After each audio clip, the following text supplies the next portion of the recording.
Hey guys, welcome back to my channel. कैसे हो आप लोग? अगर आप चैनल पे नए हो तो चैनल को ज़रूर सब्सक्राइब करना। आज जापान में सुबह से बहुत ज़ोरों से बारिश चल रही है और मेरा बिल्कुल काम करने का मन नहीं था। बॉस को मैंने बोला, बॉस छुट्टी दे दो, आज काम नहीं करना है। बॉस बोले चलो ठीक है, फ्राइडे है, छुट्टी ले लो। तो मैंने सोचा कि चलो छुट्टी है, बारिश चल रही है, जिम नहीं जा सकते, बाहर निकल नहीं सकते, तो क्यों ना हम हमारा आज Q&A वीडियो बनाते। तो फाइनली आज दोस्तों हमारा फर्स्ट Q&A वीडियो शूट हो रहा है। मुझे आप लोगों के काफ़ी इंटरेस्टिंग क्वेश्चंस Q&A के लिए आए हैं, जैसे कि मैं जापान में क्या करता हूँ, कितने साल से यहाँ पे रह रहा हूँ, मेरी सैलरी कितनी है, मैं इतना घूम क्यों रहा हूँ, एक्सेट्रा एक्सेट्रा। बहुत इंटरेस्टिंग क्वेश्चन मुझे आए, तो हम ट्राई करेंगे आज के Q&A वीडियो में इस सारे क्वेश्चंस का आंसर करने के लिए। तो चलिए विदाउट एनी डिले स्टार्ट करते हैं वीडियो को। तो हमें पहला क्वेश्चन आया है हैप्पीनेस से। भाई चैनल सब्सक्राइब कर लूँ क्या?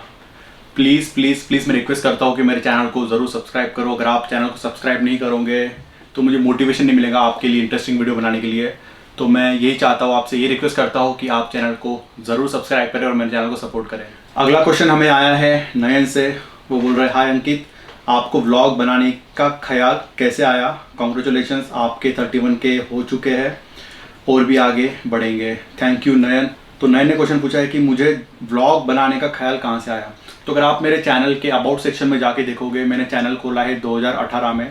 तो वो टाइम पे मैं काफ़ी फिटनेस करता था, अभी भी करता हूँ, बट वो टाइम पे मैं कुछ ज़्यादा ही करता था।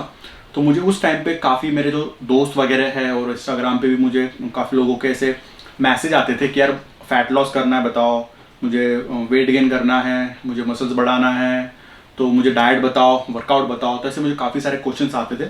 तो मैं सभी को पर्सनली मैसेज करके उनको सब डेटा भेजता था। फिर मैंने सोचा कि यार क्यों ना हम कोई चैनल खोल ले यूट्यूब का, जिसपे कि मैं वीडियो बनाऊँ और अगर कोई मुझे पूछ रहा है तो मैं डायरेक्टली उसको वो वीडियो भेज दूँ और काफ़ी लोगों को वो हेल्प करेगा। तो मैंने उस मोटिव से यूट्यूब चैनल स्टार्ट किया था, जिसपे कि मेरे सारे फिटनेस रिलेटेड वीडियो स्टार्टिंग में हुआ करते थे, जैसे कि सप्लीमेंट्स के बारे में हो गया या वर्कआउट प्लान, होम वर्कआउट, जैसे घर पे आपको वर्कआउट करना है, आप जिम नहीं जा सकते हो, तो उस रिलेटेड मैंने यूट्यूब चैनल स्टार्ट किया था। 2020-21 में लाइफ में अप एंड डाउन्स चल रहे थे, तो मैंने यूट्यूब चैनल बंद कर दिया। उस दरम्यान में कुछ वीडियोज़ नहीं बनाता था, बट देन लास्ट ईयर मैं काफ़ी एक्टिव हो गया ट्रैवलिंग के लिए। तो मैंने सोचा कि क्यों ना अभी फिटनेस से हम ट्रैवलिंग व्लॉग में स्विच करते हैं। तो मैंने ट्रैवल व्लॉग बनाना स्टार्ट कर दिया और आप लोगों ने काफ़ी उसको सपोर्ट किया। तो हमारा अगला क्वेश्चन है, यश गुप्ता ने पूछा है, भाई आपने कौन सा कोर्स किया है और आपकी लाइफ स्टार्ट जापान में कैसी हुई? थोड़ा सा एक्सप्लेन करो, मैं आपका बहुत बड़ा फैन हूँ। थैंक यू यश गुप्ता। तो आपका क्वेश्चन का आंसर मैं करना चाहूँगा इस तरीके से। जापान आने से पहले मैं 2015 में मेरा मास्टर्स कर रहा था और उस दरमियान मेरा प्लान था मुझे पीएचडी करना है, क्योंकि मास्टर्स के बाद में मुझे जॉब तो नहीं करना था, मुझे पीएचडी का प्लान मेरे माइंड में चल रहा था। तो मैंने सोचा कि क्यों ना हम जापान से करते, क्योंकि आपको पता है जापान की जो टेक्नोलॉजी है वो एडवांस है। तो मैंने उस दरमियान जापानीज़ लैंग्वेज जो है वो पढ़ना स्टार्ट कर दिया था यूनिवर्सिटी से। और उस दरमियान मेरा ऐसा हुआ कि कुछ जापानीज़ कंपनीज़ मेरे यूनिवर्सिटी में आई थी रिक्रूट करने के लिए और उन्होंने मुझे जॉब के लिए ऑफ़र किया। तो मैं आपको अगले क्वेश्चंस ऐसे आए जिसमें बताऊंगा कि मैं किस तरीके से इंटरव्यूज़ मेरे गए, कैसे यहाँ पर मैं आया। बट जब मेरा सिलेक्शन हो गया, मैं जापान में आ गया, तो स्टार्टिंग में मेरा जो लाइफ था वो बड़ा स्ट्रगलिंग चल रहा था, क्योंकि फर्स्ट टाइम मैं किसी और कंट्री में रहने के लिए जा रहा था, घूमने के लिए नहीं, रहने के लिए जा रहा था। और यहाँ का कल्चर आपको पता है, यहाँ का फूड अलग था, सोसाइटी यहाँ की अलग है, everything was different for me, क्योंकि आज तक मैं बाहर निकला ही नहीं था। तो यहाँ आने के बाद में मेरा 5-6 महीने, ऑलमोस्ट 1 साल बहुत स्ट्रगलिंग गया था। बट मैंने काफ़ी नई चीज़ें यहाँ पे सीखी, खुद को अडाप्ट किया, सिचुएशन के हिसाब से अपने आप को बदला और फिर नेक्स्ट ईयर से मैं काफ़ी यहाँ पे कॉन्फिडेंट फील करने लगा यहाँ पे रहने के लिए। तो हाँ, स्टार्टिंग में मुझे थोड़ा स्ट्रगल हुआ, बट देन मैं अपने आप को जिस तरीके से ढाल लिया तो मुझे काफ़ी ईजी हो गया जापान में रहने के लिए। तो हमारा अगला क्वेश्चन पूछा है चिराग बंसल ने, पूछ रहे कि hi sir, I want to ask one question, why are you living in Japan? तो why am I living in Japan, अब इसके दो मतलब हो सकते हैं आपके क्वेश्चन के, कि मैं जापान ही क्यों कंट्री चूज़ किया रहने के लिए, या फिर अभी मैं यहाँ पे क्यों रह रहा हूँ, क्या कर रहा हूँ यहाँ पे। तो अगर अब मैं आपके पहले क्वेश्चन का आंसर करूँ, वाई आई चूज़ जापान, तो आपको पता है कि जापान जो कंट्री है वो टेक्नोलॉजी में बहुत आगे है, यहाँ के लोग भी बहुत पोलाइट है as compare to another country. और यहाँ पे आपको सेफ्टी के मामले में, क्लीनिनेस के मामले में जापान बहुत आगे है। तो जब मैंने मेरा मास्टर्स ख़त्म किया तब मैं ये सोच रहा था कि मुझे मास्टर्स तो करना है, तो कहाँ से करना है। अब मेरे जो जितने भी दोस्त थे, 90% दोस्त मेरे यूएस और यूके, यहीं से वो मास्टर्स कर रहे थे या वहीं पे जॉब कर रहे थे। तो मैंने तभी सोचा कि यार जो लोग अभी कर रहे हैं उनसे कुछ अलग नहीं करेंगे तो हम तो उन्हीं की तरह बन जाएंगे। तब मैंने सोचा कि क्यों ना हम कुछ नया करते हैं, और मैंने जापानीज़ पढ़ना स्टार्ट किया एंड यहाँ पे मेरा जॉब के लिए सिलेक्शन हुआ था। तो अगला क्वेश्चन हमें पूछा है अभिषेक नेगी ने। वो बोल रहे हैं कि hey Ankit, like your humble attitude, thank you so much Abhishek. Watch some of your videos, what exactly do you do and how have you had transfer to different countries like Japan, Spain etcetera. तो जैसे कि मैंने आपको पिछले कुछ questions का answer करते हुए बताया था कि मैं इतना क्यों घूमता हूँ, तो मेरे जॉब ही ऐसा है। अब मैं काम करता हूँ टेक्निकल डिपार्टमेंट में as a research and development engineer. और अब आप पूछ रहे हो कि मैं इतना घूम क्यों रहा हूँ। काफ़ी लोगों को क्वेश्चंस ऐसे हो गए कि मैं इतना कंट्री वाइज क्यों घूम रहा हूँ, कैसे घूम रहा हूँ, खुद के पैसे से घूम रहा हूँ या कंपनी मुझे घुमा रही है। तो 90% जो मैं घूमता हूँ वो मैं अपने खुद के पैसों से घूमता हूँ। 10% मुझे ऑफिस के काम से जाना होता है। जैसे कि मैं R&D डिपार्टमेंट में काम करता हूँ। मेरा जो काम है वो ऐसा है कि जो मैं रिसर्च करता हूँ वो मुझे कोई कॉन्फ्रेंस में प्रेजेंट करना होता है। जैसे कि मैंने कुछ मेरे प्रेजेंटेशन है वो मैंने लास वेगस में, और कुछ प्रेजेंटेशन मैंने वैंकूवर कनाडा में भी प्रेजेंट किए थे।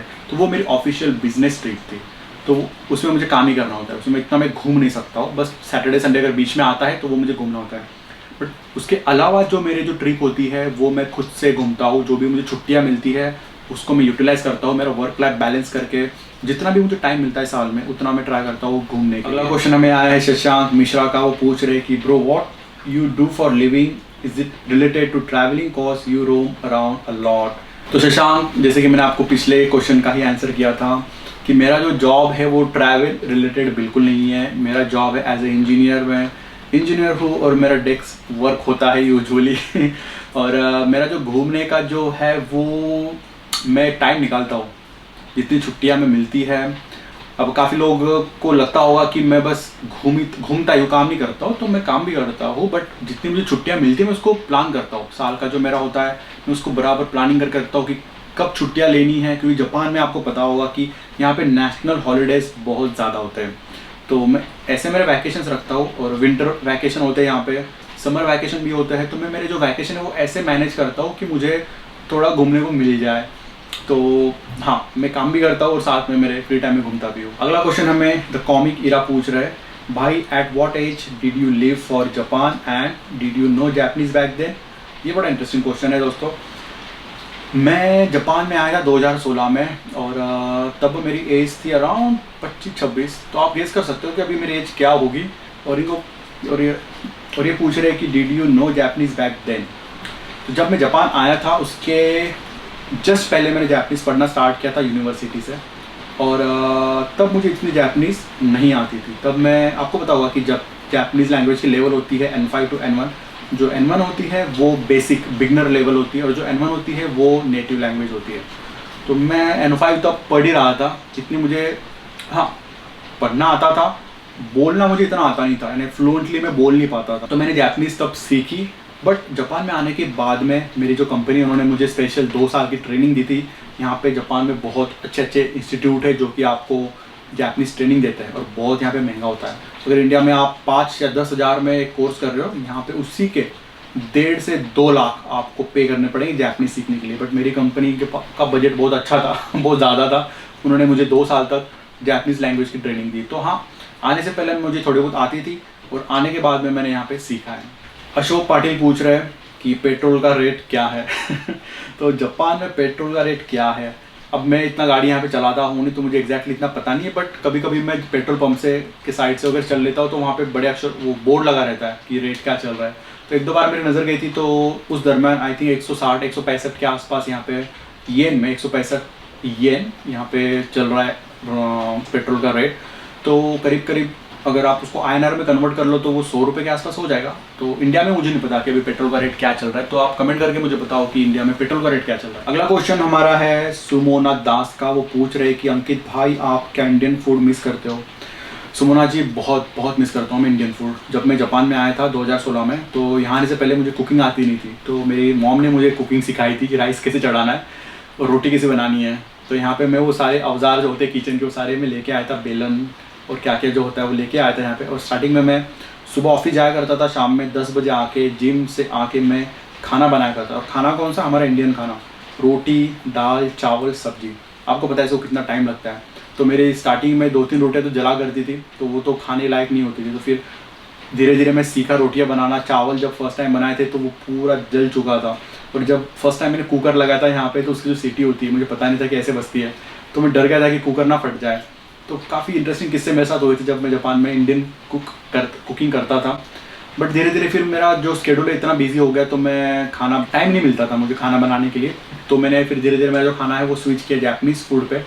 और अभी मैं यूजुअली जो मेरा डाइट होता है, सैलड वगैरह ज़्यादा ही खाता हूँ मैं, जिसमें मुझे ज़्यादा हेल्दी प्रोटीन मिले। और कभी कभी अगर मुझे मन कर रहा है इंडियन फूड खाने का, तो मैं जाता हूँ इंडियन रेस्टोरेंट में खाने के लिए। तो हाँ, बहुत बहुत मिस करता हूँ इंडियन फूड। अगला क्वेश्चन हमें पूछ रहे हैं एनजी। वो बोल रहे हैं कि how many languages you can understand.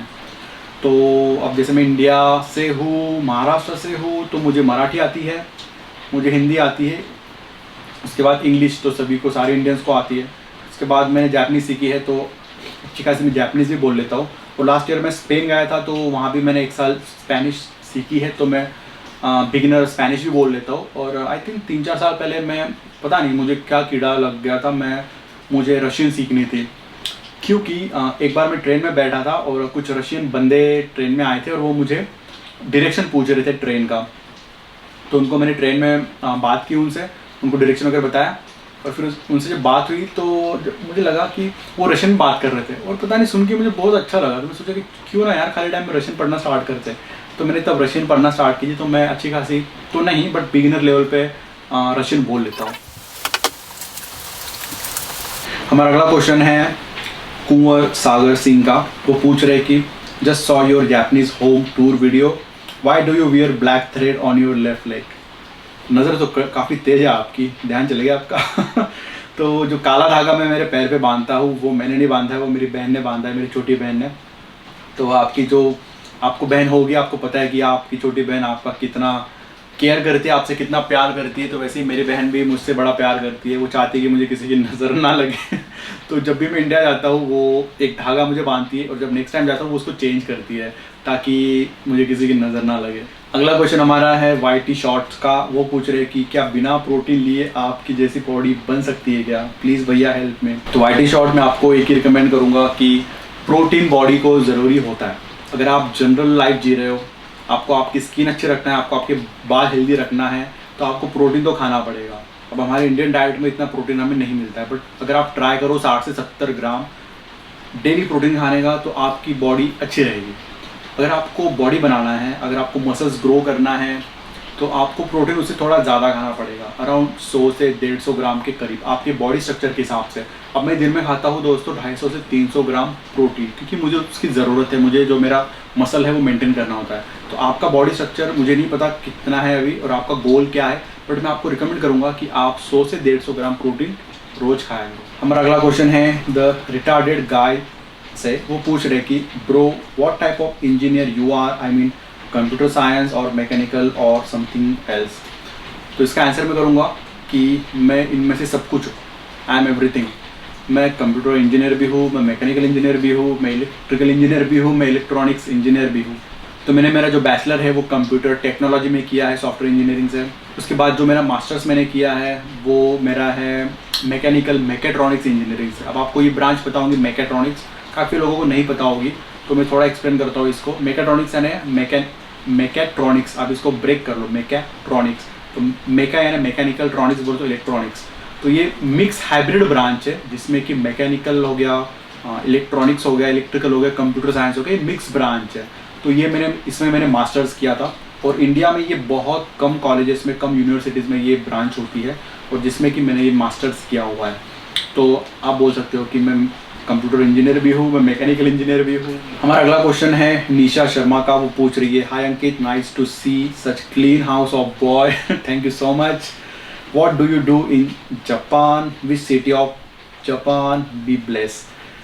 तो what do I do in Japan, इसका तो आंसर मैंने कर लिया है कि मैं यहाँ पे एज अ इंजीनियर जॉब करता हूँ एक जापानीज़ कंपनी में।